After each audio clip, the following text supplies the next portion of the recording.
Joining us now is retired Lieutenant Colonel Jonathan Conricus, former IDF spokesperson, and Brent Sadler, retired Navy captain, former Pentagon official, and former military diplomat. Both to have you here. Great to have you here, gentlemen. Thank you very much. Jonathan, let's start with you.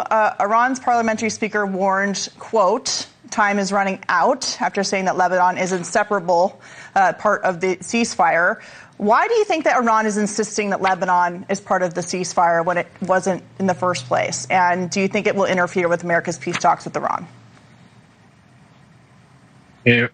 Hi, and thanks for having me on. I think the Iranians are insisting because Hezbollah is a very important tool for the Iranians, and they fear that their most precious proxy that they spent around 35 years building and tremendous amounts of money, they fear that this proxy is going to be decimated by a coalition of freedom and prosperity-oriented organizations in the region, led by the U.S., but with French help, the Lebanese government, and, of course, the people of Lebanon, and last but not least, Israel.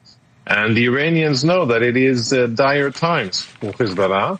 That's why they are hinging a lot on a ceasefire in Lebanon, which, as you say correctly, was not part of the deal, shouldn't be part of the deal, and has nothing to do in that sense. And I actually believe that the Iranians are desperate enough to actually make this big strategic mistake.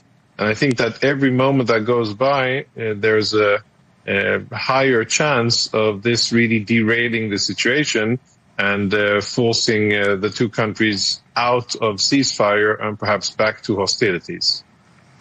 Brent, we've seen this narrative shift. It's very obvious that the Pakistanis and the Iranians are trying to make this now about Israel being the impediment to peace, although Hezbollah has not been lobbing thousands of missiles since the beginning of the war into northern Israel. Hezbollah, of course, has killed more Americans around the world than any other terrorist organization before 9/11. They're in South America. The list goes on and on. So why are they taking this strategic shift and trying to say, this is Israel's fault, please let us keep our proxy in Lebanon? It's a bit of a bait and switch and a negotiating tactic to try to dissuade or to add another element into the mix that they can then kind of barter with. They have very little leverage, Tehran, in these negotiations. They've been severely weakened militarily. Their economy is in a shambles. The IRGC has been decimated at the top, and so has the mullahs. So their leadership is fractured. They have very little strength in which to negotiate. So reaching out, I wouldn't be surprised if they try to bring in the proxies that they have inside Iraq. And, of course, the Houthis have not yet really struck any shipping in the Red Sea. They may also try to shake the tree there to see if they can get a little bit more leverage, what little bit they have left. But they're pretty much spent. And what they've spent 30-plus years building up in their proxies and this network and their missile program, it's all coming unraveled, and we can't stop until it's finished. So in terms of the U.S. role here, President Trump is talking to the Israelis saying maybe we can figure out how to negotiate this. But one of the clear objectives of Operation Epic Fury was to dismantle the terror proxies that Iran has. Lebanon is very far away from Iran. It's a completely separate country. So can you talk about the differences there? Well, I think it's important in these negotiations not to allow the Iranians to try to start adding other elements. It should be just about Iran's attacks against its neighbors and our ally in Israel, and that's it. They should not be a party to any negotiations with Lebanon because it's the Hezbollah and it's being armed that's violating agreements that go back well over 40-plus years for them to disarm and become purely a political party. So this is now enforcing that. And certainly don't allow the Iranians, if they want to go even further, and start adding in the Houthis into the discussion as well, which they might try. So moving the goalposts. Absolutely. Yeah. Yep. Jonathan, in terms of some kind of agreement with the Lebanese government, we heard from the Lebanese government saying that Iran does not speak for them, which I think really highlights the fact that Hezbollah is technically different than the government of Lebanon.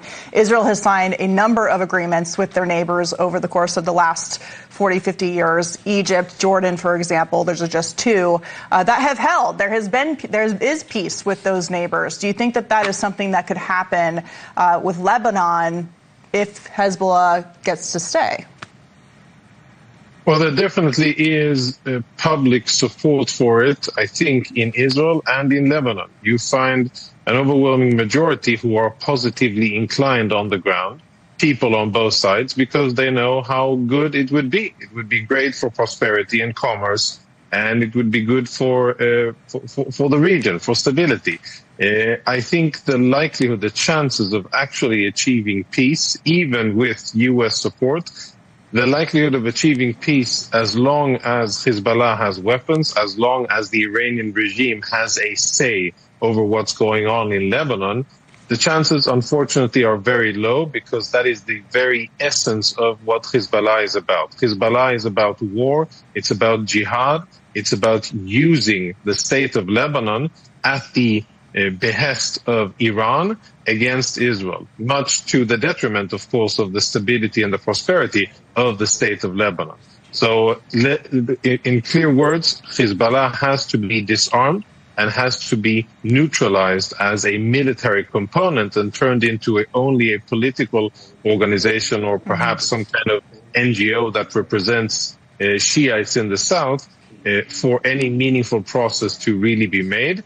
And last word, this night only, Hezbollah has continued to fire rockets at central and northern Israel.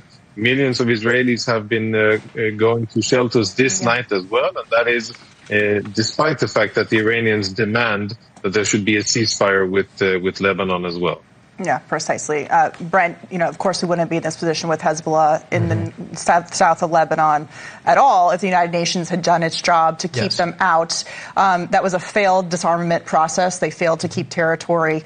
Is it even possible for this to happen, or are extreme measures needed to get Hezbollah out of southern Lebanon? Well, the historical change is that Israel's been very effective in severing Iran's connections to supply and to continue to provide the weapons and the financing to keep Hezbollah armed and dangerous in Lebanon and basically jeopardizing Lebanon's future prosperity and as a normal state. The other thing that's happened is Syria is now in the hands of a regime that's opposed to the Iranian regime.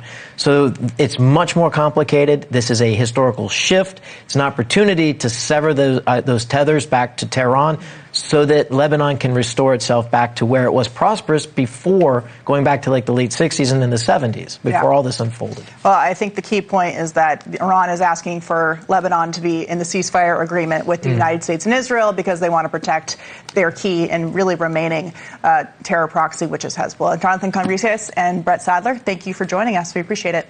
Thank you. Thank you.